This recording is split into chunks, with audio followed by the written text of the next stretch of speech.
असली बीजेपी के fire brand नेता रमेश धवाला के घर आयोजित धार्मिक कार्यक्रम में न केवल श्रद्धा का माहौल बनाया बल्कि सियासी हलचल भी खूब पैदा की। उद्यापन महाप्रसादी शिव व्रत मोख के बहाने धवाला ने अपने सियासी तेवर भी जमकर दिखाए। हवन कुंड में आहुतियां डालते हुए जब वे स्वाहा स्वाहा का आचरण कर रहे थे, तब उनके इर्द गिर्द चल रही फुसफुसाहटें किसी बड़े राजनीतिक संकेत की ओर इशारा कर रही थी। हालांकि कार्यक्रम निजी था, लेकिन इसमें बीजेपी के नाराज नेताओं की मौजूदगी ने इसे खुलेआम राजनीतिक बना दिया है।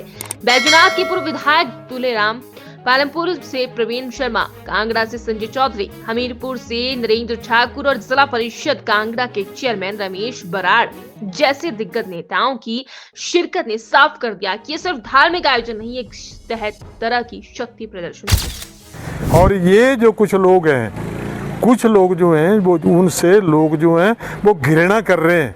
वो घृणा इसलिए कर रहे हैं कि लोगों का दीन मजम करैक्टर ही नहीं है, जिस आदमी का चरित्र ही नहीं है वो इंसान राजनीति में वो क्या है। भारतीय जनता पार्टी के वरिष्ठ नेताओं की तारीफ भी कर रहे हैं, तो आप नाराज भी हैं, तो नाराज किससे हैं फिर? नाराज जो गलत फैसले कर रहे हैं उसे नाराज है। उनका भी जिक्र करें। हाँ, नहीं तो उनका आपको सभी को पता तो है कि जो गलत फैसले ले रहे हैं वो गलत है। अपना कार्यकर्ता जाना नहीं चाहिए। अब हर जगह से एक दो आदमी अगर लड़ेंगे तो क्या बीजेपी जो है वो दोबारा फिर कहेंगे कि बीजेपी की आपसी लड़ाई कहीं कांग्रेस को फायदा तो नहीं पहुंचा देगी? नहीं, तब लड़ाई होगी तो फायदा तो मिलेगा। ये फायदा तो मिला है, और क्या हुआ है। यहाँ पे हमारे कार्यकर्ता जो नाराज थे वो कहते थे कि ठीक है, जिसका दामन साफ हो, जिसका चरित्र ठीक हो, उसको हम वोट डालेंगे। लेकिन ऐसे बंदे को इतना खर्चा करके, इतनी मेहनत करके पूरे हिमाचल प्रदेश के एमएलए आए, उसके बाद भी हार हुई है, वो इसी का परिणाम तो है, इसका परिणाम है। और आज जो कार्यक्रम है आपका शिव व्रत मोख के बहाने, आप कहीं राजनीतिक तांडव तो नहीं करने जा रहे हैं? नहीं, राजनीतिक तांडव, पॉलिटिशियन हूँ मैं, राजनीति करता हूँ, कर रहा हूँ, ठीक है ना। अगर पार्टी वाला ना तो मेरे मुखारबंद से जो शब्द निकलेंगे ना, अगर गलत होंगे तो वो गलत है। मैं सच बोलता हूँ। कोई आदमी बता दे अगर मैंने 1 रुपये का भी भ्रष्टाचार किया हो, करोड़ों रुपए को ठोकर मार के इस पार्टी का समर्थन दिया मैंने, तो दुख तो होता ही है दिल को। मैंने मारा भी खाई है, अपनी गाड़ी भी तोड़ाई है, और उसको कोई पूछे ना तो दुख तो होता ही है। क्या नहीं, क्यों नहीं होता? कितने वर्षों से व्रत रखा था? और आज मैं 45 सालों से व्रत कर रहा हूँ। और कामना क्या थी? आज कामना कुछ नहीं, मैं बिल्कुल ये था कि मुझे 45 सालों में बुखार भी नहीं आया, बुखार भी नहीं आया। तो इस भगवान का ही वो शिव जी महाराज का ही, ये शिव देव का इसका ही परिणाम है। बुखार तो कईयों को आ रहा है ना जी? नहीं, वो उनको जो गलत होंगे उनको बुखार आएगा ही, जो ठीक होंगे।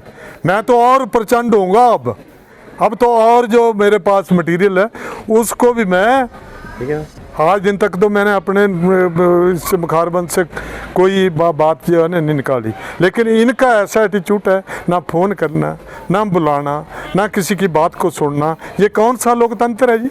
ये कौन सा लोकतंत्र है? अपने कार्यक्रम में बुलाए थे कुछ लोग? ना, कुछ आए हैं, कुछ नहीं आए हैं। कुछ लोग जो हैं वो आपके सामने बैठे हैं, मैं क्या प्रमाण दे सकता हूँ। कुछ जो हैं वो आए, वो शर्म के आए नहीं, वो उनको शर्म लग रही होगी। तो मैंने तो कोई, ये तो सामाजिक काम है, कोई ये राजनीतिक काम तो है नहीं, ठीक है ना।